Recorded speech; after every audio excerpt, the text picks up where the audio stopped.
Want to own a piece of automotive history? Welcome back to Techstination. I'm Fred Fishkin. Joining us from Ford is Heritage and Brand Manager Ted Ryan. Good to see you again, Ted. It's good to be seen, and we've got a fun topic. This one's fun. GT40 Heritage Edition number 3 is up for auction. That's just amazing. So this auction is coming up that car buffs will want to know about. Give us the whole story here. I will, and let me start at the very top. When we established the Ford Heritage fleet a year and a half ago, the very first thing we did was to write a collections policy.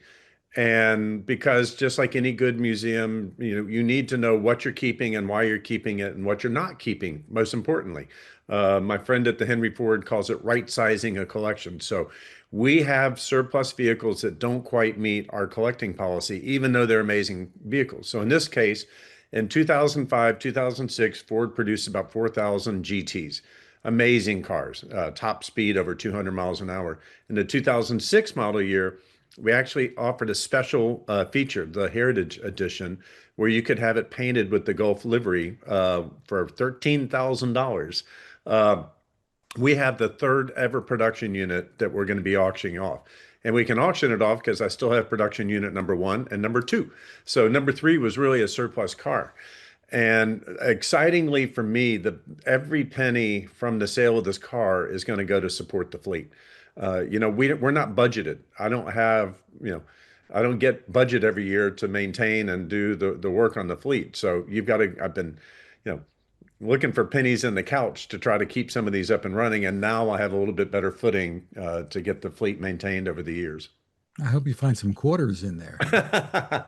Hopefully with this one, I don't know how much it's going to sell for. I know if you follow Bring a Trailer, you know that the Ford GTs of this era go for between 800,000 and a million. So knock on wood, this one will fall into those parameters. My very first thing I'm going to do is I'm sending money to England they've got 3 GTs in their collection, and we're going to get them repaired because next year is the 60th anniversary of the victory at Le Mans.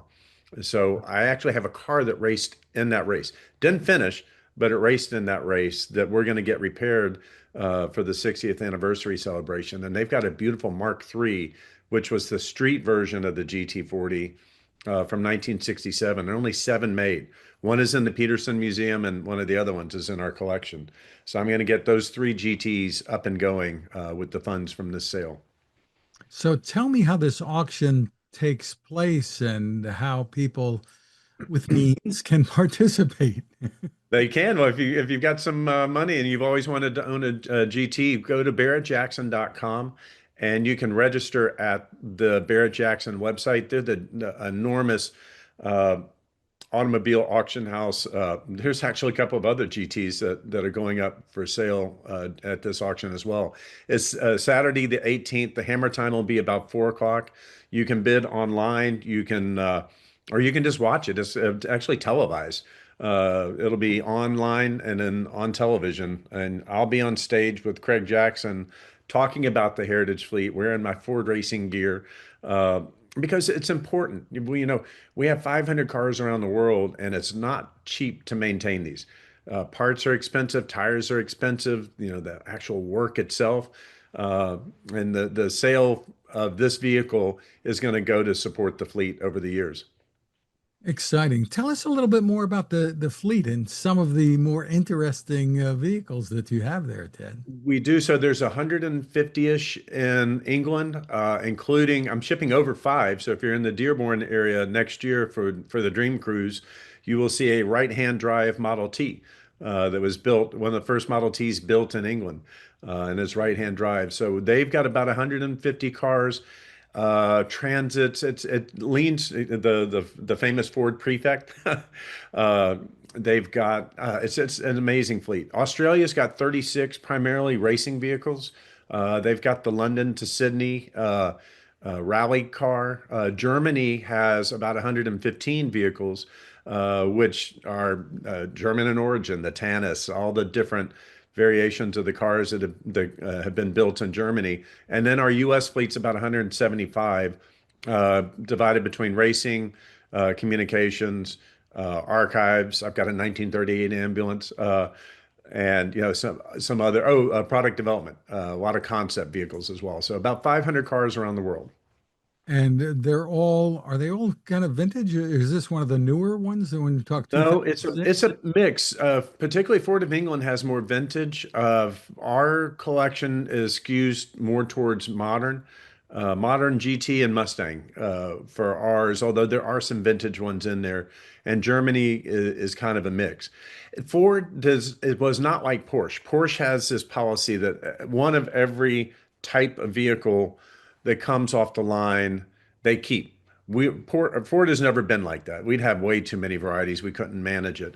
So ours is more geared towards racing and significant vehicles, like the Lightning that President Biden drove that was still covered with camouflage. That's in the fleet. I just this week got in one of the Rebel Rally cars, the Mach-E GT. It's still covered in grime, and I'm having it clear coated. I'm shipping to California the Mustang GT3 that won at Daytona this year. So, think more racing and significant, whether for cultural reasons or whatever. That's the mainly what comprises our fleet. Exciting. So once again, the place to go to take part in this or just watch it. Is Where is it? barrettjackson.com, and you can't miss it. The auction, it actually runs Friday through Sunday, but our sale will be on Saturday about 4 o'clock Mountain Time on Saturday the 18th. And of course, you have the Ford Heritage Vault we've spoken about so many times. Let's steer people there too.